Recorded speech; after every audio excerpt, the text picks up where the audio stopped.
नमस्कार दोस्तों, स्वागत है आप सभी का आज की इस वीडियो में। आज हम 35 क्वेश्चन करने वाले हैं। जितने भी स्टूडेंट जो बीएससी में स्वच्छ भारत लिए होंगे उन सभी के लिए काफ़ी इंपॉर्टेंट क्वेश्चन करने जा रहे हैं। चलिए आप लोग ध्यान से देखते चलिएगा। और जितने भी स्टूडेंट का कल बीएससी में स्वच्छ भारत के एग्ज़ाम है, आप लोग उन सभी के पास आप लोग वीडियो को शेयर कर दीजिए। चलिए हम वीडियो को स्टार्ट करते हैं। इसमें पहला क्वेश्चन है, स्वच्छ भारत अभियान की शुरुआत कब हुई? तो ए में है 2 अक्टूबर 2013, बी में है 2 अक्टूबर 2014 और सी में है 15 अगस्त 2014 और डी में है 26 जनवरी 2015। तो जो स्वच्छ भारत अभियान की जो शुरुआत हुआ था वो आपका यानी बी आंसर इसका राइट हो जाएगा। 2 अक्टूबर 2014 ईस्वी को शुरुआत हुआ था, यानी बी आपका सही आंसर हो जाएगा। यानी स्वच्छ भारत का अभियान कब शुरू हुआ था? तो 2 अक्टूबर 2014 ईस्वी को शुरू हुआ था। चलिए अगला दूसरा नंबर क्वेश्चन है, स्वच्छ भारत अभियान की शुरुआत किसकी जयंती पर की गई? तो ए में है जवाहरलाल नेहरू, बी में है सुभाष चंद्र बोस, सी में है महात्मा गांधी और डी में है डॉक्टर भीमराव अंबेडकर। तो इसका राइट आंसर हो जाएगा, वो हो जाएगा सी, यानी महात्मा गांधी के जयंती पर स्वच्छ भारत अभियान की शुरुआत की गई थी, यानी सी आपका राइट आंसर हो जाएगा। चलिए अगला तीसरा नंबर क्वेश्चन है, स्वच्छ भारत अभियान के अंतर्गत कितने वर्ष का लक्ष्य निर्धारित किया गया है? तो ए में है 3 वर्ष, बी में है 5 वर्ष और सी में है 7 वर्ष और डी में है 10 वर्ष। तो इसका राइट आंसर हो जाएगा, वो हो जाएगा बी, यानी 5 वर्ष इसका राइट आंसर हो जाएगा। स्वच्छ भारत अभियान के अंतर्गत कितने वर्ष का लक्ष्य निर्धारित किया गया? तो वो 5 वर्ष का लक्ष्य निर्धारित किया गया। चलिए आप लोगों को एक बात बता देते हैं, जितने भी स्टूडेंट का कल यानी 30 तारीख को बीएससी में स्वच्छ भारत लिए होंगे और उन सभी को आप लोग ध्यान से वीडियो को देखते चलिएगा और अपने नोटबुक पे लिखते चलिएगा, जिससे आप लोगों को याद करने में काफ़ी आसान हो। एग्ज़ाम के लिए काफ़ी इंपॉर्टेंट क्वेश्चन करा रहे हैं। चलिए आप लोग वीडियो को ध्यान से देखते चलिए। चलिए अगला चौथा नंबर क्वेश्चन है, स्वच्छ भारत अभियान का मुख्य उद्देश्य क्या है? तो ए में है शिक्षा का प्रचार, बी में है स्वास्थ्य सेवाओं का विकास, सी में है स्वच्छता और खुले में शौच से मुक्त और डी में है रोजगार सृजन। तो इसका राइट आंसर हो जाएगा, वो हो जाएगा सी, यानी स्वच्छता और खुले में शौच से मुक्त इसका राइट आंसर हो जाएगा। स्वच्छ भारत अभियान का जो मेन मकसद है वो स्वच्छता और खुले में शौच से मुक्त करना, यानी अपने वातावरण को स्वच्छ रखना इसका मेन मकसद है। चलिए अगला 5वां नंबर क्वेश्चन है, स्वच्छ भारत अभियान किस मंत्रालय से संबंधित है? तो ए में है स्वास्थ्य मंत्रालय, बी में है गृह मंत्रालय, डी में है ग्रामीण विकास मंत्रालय और सी में है ग्रामीण विकास मंत्रालय और डी में है जल शक्ति मंत्रालय। तो इसका राइट आंसर हो जाएगा, वो हो जाएगा डी, यानी जल शक्ति मंत्रालय इसका राइट आंसर हो जाएगा। चलिए अगला 6ठा नंबर क्वेश्चन है, स्वच्छ भारत अभियान के अंतर्गत ग्रामीण क्षेत्रों के लिए कौन सा कार्यक्रम है? तो ए में है SBM अर्बन और बी में है SBM ग्रामीण और सी में है क्लीन इंडिया मिशन और डी में है निर्मल भारत। तो इसका राइट आंसर हो जाएगा, वो हो जाएगा बी, यानी SBM ग्रामीण इसका राइट आंसर हो जाएगा। यानी स्वच्छ भारत अभियान के अंतर्गत ग्रामीण क्षेत्रों के लिए कौन सा कार्यक्रम है? तो वो SBM ग्रामीण है। चलिए अगला 7 नंबर क्वेश्चन है, शौचालय निर्माण का मुख्य उद्देश्य क्या है? तो ए में है सौंदर्य बढ़ाना, बी में है जल संरक्षण और सी में है खुले में शौच की समस्या समाप्त करना और डी में है रोजगार देना। तो इसका राइट आंसर हो जाएगा, वो हो जाएगा सी, यानी खुले में शौच की समस्या समाप्त करना। शौचालय निर्माण का मुख्य उद्देश्य क्या है? तो वो खुले में शौच की समस्या को समाप्त करना। चलिए अगला 8वां नंबर क्वेश्चन है, स्वच्छ भारत अभियान का प्रतीक किससे संबंधित है? तो ए में है कमल, बी में है चश्मा, सी में है झाड़ू और डी में है तिरंगा। तो आपका राइट आंसर हो जाएगा, वो हो जाएगा बी, यानी चश्मा से संबंधित है। देखिएगा जहाँ स्वच्छ भारत अभियान रहता है वहाँ पे चश्मा और गांधी जी का चित्र रहता है। आप लोग देखते चलिएगा, नोट पे भी लिखा रहता है 1 कदम स्वच्छता की ओर और वहाँ पे चश्मा का पिक्चर रहता है। चलिए 9वां नंबर क्वेश्चन है, स्वच्छ भारत अभियान का नारा क्या है? तो ए में है मेरा भारत महान, बी में है स्वच्छता ही सेवा और सी में है जय जवान जय किसान और डी में है बेटी बचाओ। तो इसका राइट आंसर हो जाएगा, वो हो जाएगा बी, यानी स्वच्छता ही सेवा इसका राइट आंसर हो जाएगा। यानी स्वच्छ भारत अभियान का नारा क्या था? तो वो है स्वच्छता ही सेवा था, स्वच्छता ही सेवा इसका नारा था। चलिए अगला 10वां नंबर क्वेश्चन है, स्वच्छता का सीधा संबंध किससे है? तो ए में है शिक्षा, और बी में है स्वास्थ्य और सी में है राजनीतिक और डी में है पर्यटन। तो इसका राइट आंसर हो जाएगा वो हो जाएगा आपका बी यानी स्वास्थ्य इसका राइट आंसर हो जाएगा। क्या हो जाएगा? स्वास्थ्य इसका राइट आंसर हो जाएगा। चलिए अगला 11 नंबर क्वेश्चन है, खुले में शौच से कौन सी बीमारी फैलती है? तो ए में है मधुमेह, बी में है डेंगू, सी में है हैजा और डी में है कैंसर। तो इसका राइट आंसर हो जाएगा आपका यानी सी यानी हैजा का बीमारी होता है। खुले में शौच से कौन सी बीमारी फैलती है? तो वो हैजा की बीमारी फैलती है। चलिए अगला 12 नंबर क्वेश्चन है, स्वच्छ भारत अभियान में किसकी भागीदारी आवश्यक है? तो ए में है केवल सरकार, बी में है केवल विद्यार्थी और सी में है केवल पंचायत और डी में है सभी नागरिक। तो इसका राइट आंसर हो जाएगा वो हो जाएगा डी यानी सभी नागरिक इसका राइट आंसर हो जाएगा। यानी स्वच्छता अभियान में किसकी भागीदारी आवश्यक है? तो वो हम सभी नागरिकों की भागीदारी आवश्यक है। हम सभी लोग स्वच्छ रखेंगे वातावरण को तभी स्वच्छ रहेगा, वरना आप गंदगी फैलाएंगे तो स्वच्छ कभी नहीं हो पाएगा। स्वच्छता रहता है तो हम लोगों की भागीदारी के बदौलत रहता है। चलिए अगला 13 नंबर क्वेश्चन है, स्वच्छता से पर्यावरण पर क्या प्रभाव पड़ता है? तो ए में है नकारात्मक, बी में है कोई प्रभाव नहीं, सी में है सकारात्मक और डी में है हानिकारक। तो इसका राइट आंसर हो जाएगा वो हो जाएगा सी यानी सकारात्मक। सकारात्मक प्रभाव पड़ता है। स्वच्छता से पर्यावरण पर क्या प्रभाव पड़ता है? तो वो सकारात्मक प्रभाव पड़ता है। जब पर्यावरण स्वच्छ रहेगा तो मतलब हम लोग जो ऑक्सीजन लेते हैं वो भी स्वच्छ रहेगा, वातावरण भी शुद्ध रहेगा।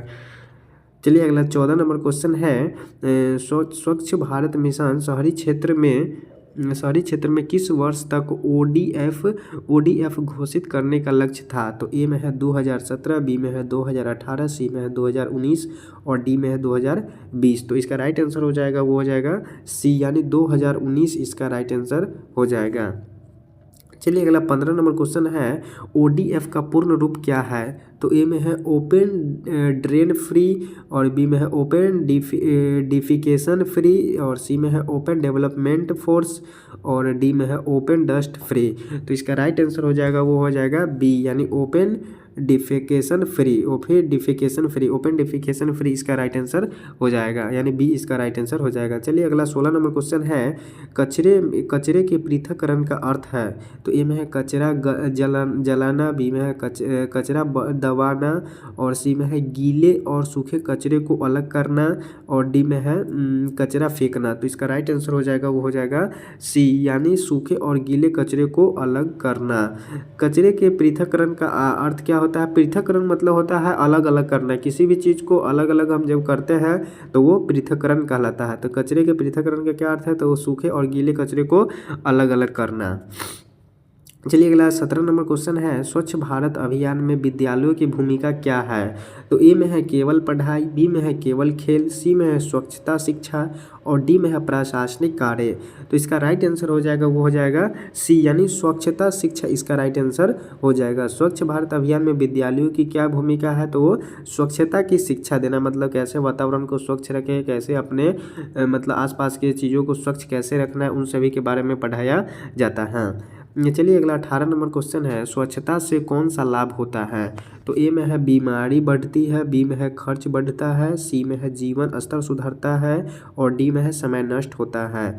तो इसका राइट आंसर हो जाएगा वो हो जाएगा सी यानी जीवन स्तर सुधरता है। स्वच्छता से कौन सा लाभ होता है? तो वो जीवन स्तर सुधरता है, मतलब जीवन में कोई भी बड़ बीमारी नहीं होगा आप लोगों को और जीवन शुद्ध रहेगा, वातावरण भी शुद्ध रहेगा, इससे जीवन मतलब आयु बढ़ेगा।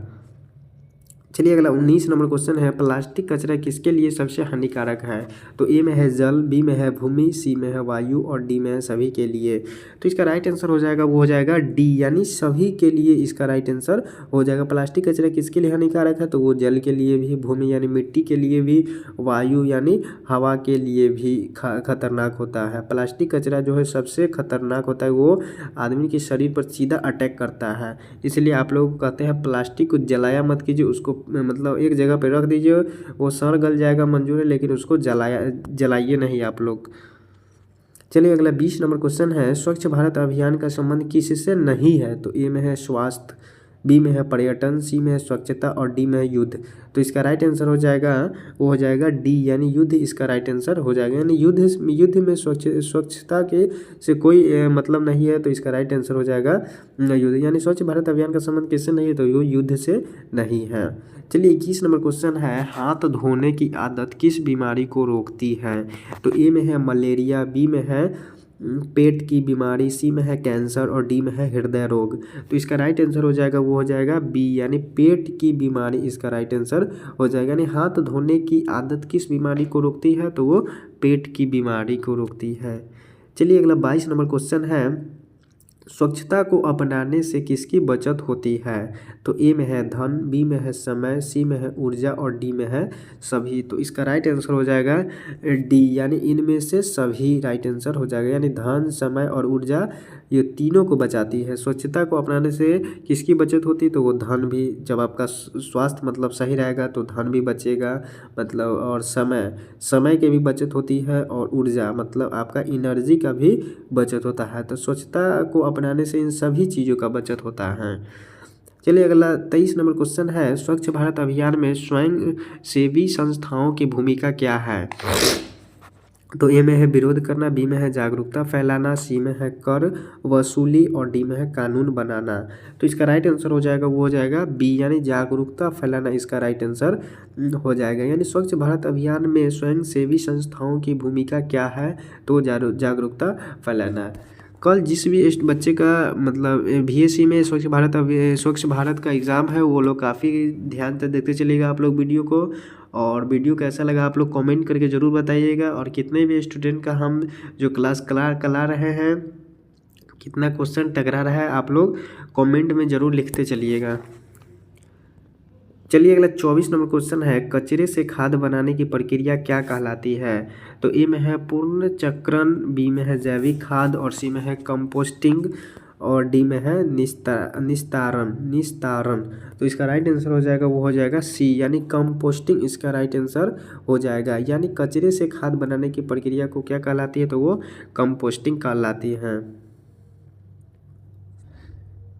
चलिए अगला 25 नंबर क्वेश्चन है, स्वच्छता से समाज में क्या बढ़ता है? तो ए में है अशांति, बी में है गंदगी, सी में है अनुशासन और डी में है अपराध। तो इसका राइट आंसर हो जाएगा, वो हो जाएगा सी, यानी अनुशासन इसका राइट आंसर हो जाएगा। यानी स्वच्छता से समाज में क्या बढ़ती है? तो वो अनुशासन बढ़ती है। चलिए अगला 26 नंबर क्वेश्चन है, स्वच्छ भारत अभियान का विचार सबसे पहले किसने दिया? तो ए में है महात्मा गांधी, बी में है नरेंद्र मोदी, सी में है जवाहरलाल नेहरू और डी में है राजेंद्र प्रसाद। तो इसका राइट आंसर हो जाएगा, वो हो जाएगा ए, यानी महात्मा गांधी ने दिया। स्वच्छ भारत अभियान का विचार सबसे पहले किसने दिया? तो वो महात्मा गांधी के द्वारा दिया गया था। चलिए अगला 27 नंबर क्वेश्चन है, गांधी जी के अनुसार स्वच्छता किससे अधिक महत्वपूर्ण है? किसी से अधिक महत्वपूर्ण है? तो ए में है धन से, बी में है स्वतंत्रता से, सी में है शिक्षा से और डी में है राजनीतिक से। तो इसका राइट आंसर हो जाएगा, वो हो जाएगा बी, यानी स्वतंत्रता से। गांधी जी के अनुसार स्वच्छता किससे अधिक महत्वपूर्ण है? तो वो स्वतंत्रता से अधिक महत्वपूर्ण है। चलिए अगला 28 नंबर क्वेश्चन है, कूड़ा कचरा खुले में फेंकने से क्या होता है? तो ए में है सौंदर्य बढ़ता है, बी में रोग फैलते हैं, सी में रोजगार बढ़ता है और डी में है लाभ होता है। तो इसका राइट आंसर हो जाएगा, वो हो जाएगा बी, यानी रोग फैलते हैं। क्या होते हैं? रोग फैलते हैं, यानी बीमारी बढ़ता है। कूड़ा कचरा खुले में फेंकने से क्या होता है? तो वो रोग फैलते हैं, यानी बीमारी बढ़ता है। चलिए अगला 29 नंबर क्वेश्चन है, स्वच्छ भारत अभियान किस प्रकार का आंदोलन है? तो ए में है राजनीतिक, बी में है सामाजिक, सी में है धार्मिक और डी में है आर्थिक। तो इसका राइट आंसर हो जाएगा, वो हो जाएगा बी, यानी सामाजिक। क्या हो जाएगा? सामाजिक। स्वच्छ भारत अभियान किस प्रकार का आंदोलन है? तो वो सामाजिक आंदोलन है। हम लोग समाज में ही मतलब वातावरण को शुद्ध रख सकते हैं और समाज में ही वातावरण को गंदा भी कर सकते हैं। तो वो सामाजिक स्तर है। स्वच्छ भारत अभियान किस प्रकार का आंदोलन है? तो वो सामाजिक आंदोलन है। चलिए अगला 30 नंबर क्वेश्चन है, स्वच्छता का संबंध किस अधिकार से है? तो ए में है शिक्षा का अधिकार, बी में है स्वास्थ्य का अधिकार और सी में है जीवन का अधिकार और डी में है संपत्ति का अधिकार। तो इसका राइट आंसर हो जाएगा, वो हो जाएगा सी, यानी जीवन के अधिकार इसका राइट आंसर हो जाएगा। चलिए अगला 31 नंबर क्वेश्चन है, स्वच्छ भारत मिशन का दूसरा चरण किससे संबंधित है? तो ए में है शौचालय निर्माण, बी में है कचरा प्रबंधन और सी में है शिक्षा, डी में है रोजगार। तो इसका राइट आंसर हो जाएगा वो हो जाएगा बी यानी कचरा प्रबंधन, इसका राइट आंसर हो जाएगा। यानी स्वच्छ भारत मिशन का दूसरा चरण किससे संबंधित है? तो वो कचरा प्रबंधन से संबंधित यानी कचरा के रख रखाव से संबंधित है। चलिए अगला 32 नंबर क्वेश्चन है, स्वच्छता अपनाने से किस क्षेत्र में वृद्धि होती है? तो ए में है पर्यटन, बी में है प्रदूषण, सी में है बीमारी और डी में है गंदगी। तो इसका राइट आंसर हो जाएगा वो हो जाएगा ए यानी पर्यटन, इसका राइट आंसर हो जाएगा। यानी स्वच्छता अपनाने से किस क्षेत्र में वृद्धि होती है? तो वो पर्यटन के क्षेत्र में वृद्धि होती है। चलिए अगला 33 नंबर क्वेश्चन है, स्वच्छता किसका दायित्व है? तो ए में है सरकार का, बी में है नगर पालिका का, सी में है ग्राम पंचायत का और डी में है सभी का। तो इसका राइट आंसर हो जाएगा वो हो जाएगा डी यानी सभी का, इसका राइट आंसर हो जाएगा। यानी स्वच्छता किसका दायित्व? तो वो सरकार का भी, नगर पालिका का भी, ग्राम पंचायत के सभी का, मतलब सभी जनता या कोई भी हो सभी का स्वच्छता का दायित्व है। चलिए अगला 34 नंबर क्वेश्चन है, स्वच्छ भारत अभियान में महिलाओं की भूमिका क्या है? तो वो है सीमित, बी में है निष्क्रिय और सी में है महत्वपूर्ण, डी में है नगण्य। तो इसका राइट आंसर हो जाएगा वो हो जाएगा सी यानी महत्वपूर्ण, इसका राइट आंसर हो जाएगा। यानी स्वच्छ भारत अभियान में महिलाओं की महत्वपूर्ण भूमिका है, उसका बहुत बड़ा योगदान है। चलिए अगला 35 नंबर क्वेश्चन है, स्वच्छ भारत अभियान से स्वच्छ भारत अभियान से देश की क्या छवि बनती है? तो ए में है कमजोर, बी में है नकारात्मक, सी में स्वच्छ और विकसित और डी में है पिछड़ी। तो इसका राइट आंसर हो जाएगा वो हो जाएगा सी यानी स्वच्छ और विकसित, इसका राइट आंसर हो जाएगा। यानी स्वच्छ भारत अभियान से देश की क्या छवि बनती है? तो वो स्वच्छ और विकसित। जब मतलब कोई भी देश जब स्वच्छ रहेगा तो उसका देश का विकास होगा, वातावरण शुद्ध रहेगा तो देश विकसित करेगा और स्वच्छ देश माना जाएगा। चलिए आप लोगों को वीडियो कैसा लगा? वीडियो को लाइक शेयर कमेंट करते चलिए। और जितने भी स्टूडेंट का कल बीएससी में स्वच्छ भारत का अभियान है वो लोग काफ़ी इंपॉर्टेंट क्वेश्चन है, तो आप लोग ध्यान से वीडियो को देख लीजिएगा। और चैनल पे नए हो तो चैनल को सब्सक्राइब जरूर कर लीजिएगा। चलिए धन्यवाद, बाय बाय।